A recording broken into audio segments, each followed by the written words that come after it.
Hello friends. तो आज के इस वीडियो में हम लोग जानेंगे ड्राइंग पेन है। तो लास्ट वीडियो में हमने ड्राइंग शीट, टी स्क्वायर और ड्राइंग बोर्ड को देखा। तो इस वीडियो में हम लोग जानेंगे कि ड्राइंग पेंसिल क्या होता है, ड्राइंग पेंसिल कितने प्रकार के होते हैं और किस उपयोग ड्राइंग पेंसिल का क्या उपयोग होता है, इन सभी के बारे में हम इस वीडियो में देखने वाले हैं। तो सबसे पहले अगर हम ड्राइंग पेंसिल की बात कर ले तो ड्राइंग पेंसिल क्या होता है। देखिए, आपको ड्राइंग बनाने के लिए, आलेखन करने के लिए ड्राइंग शीट के ऊपर किस उपकरण का आप उपयोग करके रेखाएं खींचते हैं, उसको हम लोग ड्राइंग पेंसिल बोलते हैं। ठीक है, ड्राइंग शीट लिखा हुआ भी है, आपको दिख रहा होगा। ड्राइंग शीट पर जिस उपकरण का उपयोग करके रेखा खींचकर आलेखन किया जाता है वो ड्राइंग पेंसिल कहलाता है। कुछ इस प्रकार का आपका ड्राइंग पेंसिल होगा। ये आपका ड्राइंग शीट हुआ, सफेद कलर का जो होता है, और उसके ऊपर हम लोग क्या करते हैं, रेखाएं खींचना हो या फिर आपको कोई कर्व बनाना हो या कोई जो है आपको फिगर बनाना हो, उन सभी के लिए हम लोग पेंसिल का उपयोग करते हैं। और जो आपका ड्राइंग होता है उसकी अगर हम अपीयरेंस यानी दिखावट या उसकी सटीकता यानी एक्यूरेसी की अगर हम बात कर ले तो काफी हद तक जो हम पेंसिल उपयोग करते हैं उस पर निर्भर करता है। ठीक है, इसलिए आपको पहले भी हमने बताया था कि ड्राइंग उपकरण जितना आपका अच्छा होगा उतना ड्राइंग आपका सटीक बनेगा। तो आप अगर अच्छे क्वालिटी के पेंसिल का उपयोग करेंगे तो आपकी जो ड्राइंग होगी उसकी सटीकता और दिखावट अच्छी होगी। तो किसी भी चित्र की सटीकता, एक्यूरेसी या दिखावट यानी अपीयरेंस काफी हद तक उपयोग की गई पेंसिल की गुणवत्ता पर निर्भर करती है। ठीक है, ये है पेंसिल आपका। पेंसिल की लीड की बात करें, ये वाला जो नीब होता है, लीड इसको बोलते हैं। ये ग्रेफाइट व चिकनी मिट्टी से बनाई जाती है और ये कई तरह के ग्रेड में आते हैं। ठीक है, उसको हम लोग देखने वाले हैं। अब अगर हम पेंसिल की ग्रेड की बात करें तो ग्रेड पता कैसे चलेगा। पेंसिल का लीड जो होगा वो कई ग्रेड के आएंगे। तो आमतौर पर जो है उसको हम कैसे पता करते हैं, तो जो आपका पेंसिल होता है उसके सिरे के ऊपर अंकित अंक और अक्षरों द्वारा दर्शाया जाता है। आपने पेंसिल अगर उपयोग किया होगा, वहां पे आपने देखा होगा कि एचबी लिखा हुआ होता है। बचपन में जो हम लोग उपयोग कर रहे थे उसमें एचबी लिखा हुआ था, क्योंकि वहां पे जो है वो एचबी से आपको ये पता चलता है कि आपका पेंसिल कौन ग्रेड का है, और वो एक सिरे के ऊपर लिखा हुआ मिलता है। एचबी जो होता है वो मीडियम ग्रेड का पेंसिल होता है, मध्यम ग्रेड का पेंसिल को दर्शाता है। इसके अलावा उसके ऊपर जो है, ये पेंसिल आप यूज कर रहे थे, देखिए यहाँ पे एचबी लिखा हुआ था, यहाँ भी आपका एचबी लिखा हुआ इस तरीके से देखने के लिए मिलेगा इसके एक सिरे पे। क्योंकि इधर से जब आप उपयोग करते जाओ, अगर इधर लिखा हुआ होगा तो वो अगर यहाँ से मान लीजिए इतना उपयोग कर लिए, उसके बाद फिर आप देख ही नहीं पाओगे क्या लिखा हुआ है, आपको पता ही नहीं चलेगा कौन सा पेंसिल है।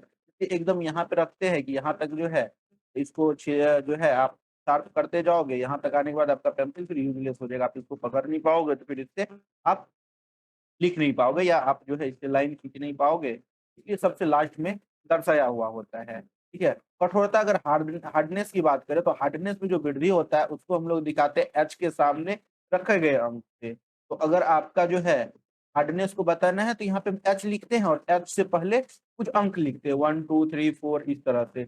1 यानी कि एच हुआ, 1 को लिखा नहीं जाता, 2 2 एच, 3 एच, 4 एच, 5 एच, से इस तरह से एच होता है। और जैसे से एच से पहले जो नंबर अंक लिखा हुआ उसका मान बढ़ता है, आपका पेंसिल की जो लीड है, पेंसिल का जो नीब है वो कठोर होते चले जाता है, वो हार्डनेस को बताते रहता है। इसी तरह से अगर सॉफ्टनेस की बात करें तो बी सॉफ्टनेस को दर्शाते हैं बी से, और बी के पहले लिखे हुए अंक से हम लोग सॉफ्टनेस को बताते हैं। ठीक है, तो बी के आगे जब 2 3 4 5 6 7 8 इस तरह से आपको लिखा हुआ मिलेगा, तो जितने अच्छे अंक, जितने ज्यादा अंक लिखा हुआ आपको मिलेगा, 2 लिखा हुआ है, 3 लिखा हुआ तो 3 उससे भी ज्यादा सॉफ्ट है, 4 लिखा हुआ तो उससे भी ज्यादा 4 सॉफ्ट है। इस तरह से सॉफ्टनेस बढ़ता है। तो सॉफ्टनेस को बताने के लिए हम लोग बी के सामने जो है कुछ अंक लिखते हैं, उससे पता करते हैं, और हार्डनेस को बताने के लिए एफ से पहले कुछ अंक लिखते हैं, और जो आपका एच बी होता है दोनों का कॉम्बिनेशन वो आपका मीडियम ग्रेड का पेंसिल होता है। यहाँ पे आप अगर फिगर में देखोगे, यहाँ आपको दिख रहा होगा कि यहाँ पे एच बी लिखा हुआ है जो कि मीडियम ग्रेड का पेंसिल है। उसके बाद एच,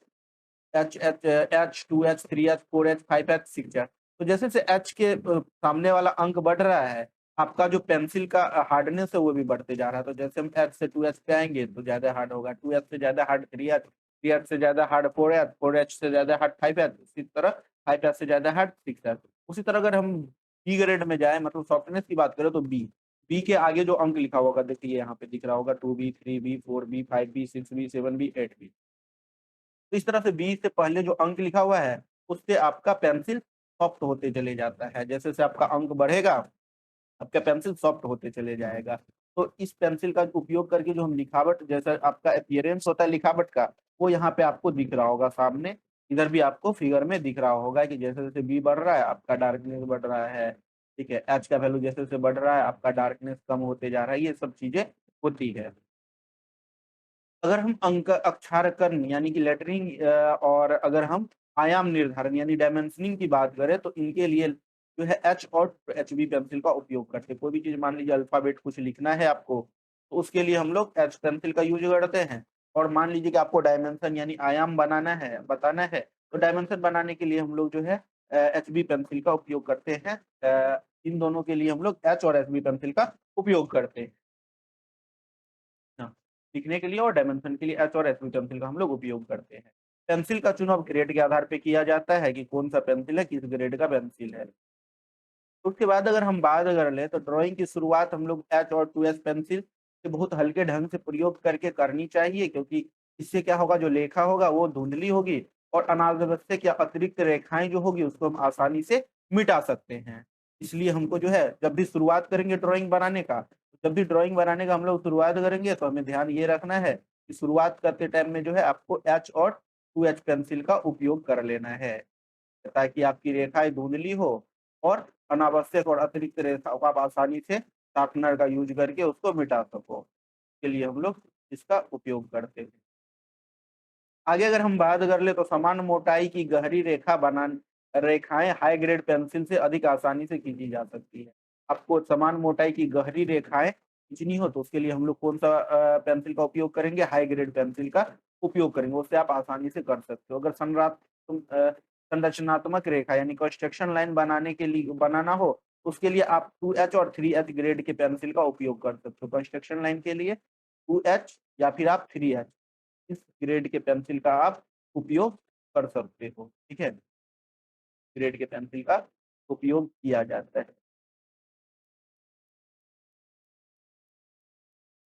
उसके बाद अगर आगे हम बात कर ले, तो पेंसिल की अनुप्रस्थ काट यानी कि जो क्रॉस सेक्शन होगा वो समषष्ठभुजाकार यानी रेगुलर हेक्सागन होता है। आप अगर पेंसिल को देखे होंगे, पेंसिल के क्रॉस सेक्शन को देखे होंगे तो इस तरह से ये सर्कुलर भी किसी-किसी पेंसिल में देखने के लिए आपको मिलता है बट जनरली जो आपका होता है ये समषष्ठभुजाकार होता है। यहाँ पे जब आप आकृति को देखोगे तो ये अष्टभुजाकार यानी कि रेगुलर हेक्सागन जैसा इसका आकृति है। ठीक है, तो ये क्रॉस सेक्शन होता है आपके पेंसिल का।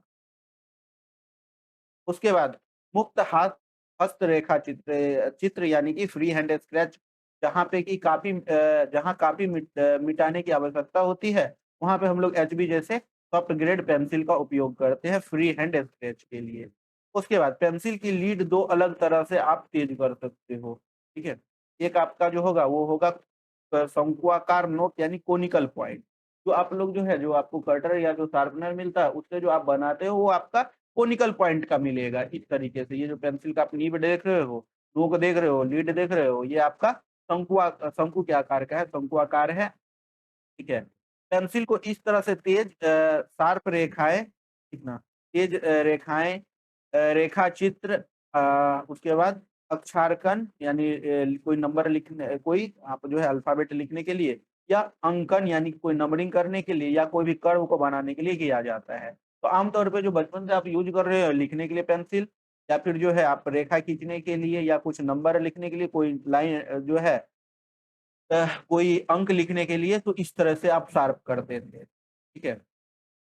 तरह से आप शार्प करते हो, जो शार्पनर से ईज़ी वे में आपका शार्प हो जाएगा। उसके बाद अगर हम बात करें तो एक और जो होता है वो छेनी एज यानी चीज़ेल एज होता है। इसको आप शार्प नहीं कर सकते हो शार्पनर की हेल्प से। इसके लिए आपको क्या करना पड़ता है एक सैंड पेपर ब्लॉक होता है, इस पे इसको क्या करना पड़ता है दोनों तरफ से घिस के इसको चिपटा बना देना और उसके बाद फिर इस तरह से आपका तैयार हो जाएगा। यहाँ पे आपको फिगर में दिख रहा होगा और इसका उपयोग हम लोग करते हैं कोई भी अगर मोटी रेखाएँ खींचनी हो उसके लिए। पेंसिल को इस प्रकार से तेज़ करके मोटी रेखाओं को खींचा जाता है। यहाँ पे देखो ये मोटा हो गया ना, तो आप इससे मोटी रेखाएँ खींच सकते हो और इस तरह से तेज़ करने के लिए एनी एज पेंसिल की लीड को सैंड पेपर एक ब्लॉक पर रगड़ कर तैयार किया जाता है। एक सैंड पेपर ब्लॉक होता है इस तरह का, उस पे रगड़ के फिर इस तरह के शेप को आप तैयार करते हैं। दोनों तरफ से इसको चिपटा कर लेंगे तो पूरा इस साइड से और इधर से, फिर आपका इस तरह से चीज़ल एज पेंसिल का नीव तैयार हो जाएगा, कोई दिक्कत? तो ये था आपका ड्राइंग पेंसिल। आशा करते हैं कि ये वीडियो आपके लिए काफ़ी ज़्यादा उपयोगी हुआ होगा। तो नेक्स्ट वीडियो में हम किसी अदर टॉपिक को लेके आएँगे और उसपे हम लोग चर्चा करेंगे। तो आज के वीडियो को हम यहीं पे इस वीडियो को हम यहीं पे समाप्त करते हैं। मिलते हैं आप लोगों से नेक्स्ट। Thank you.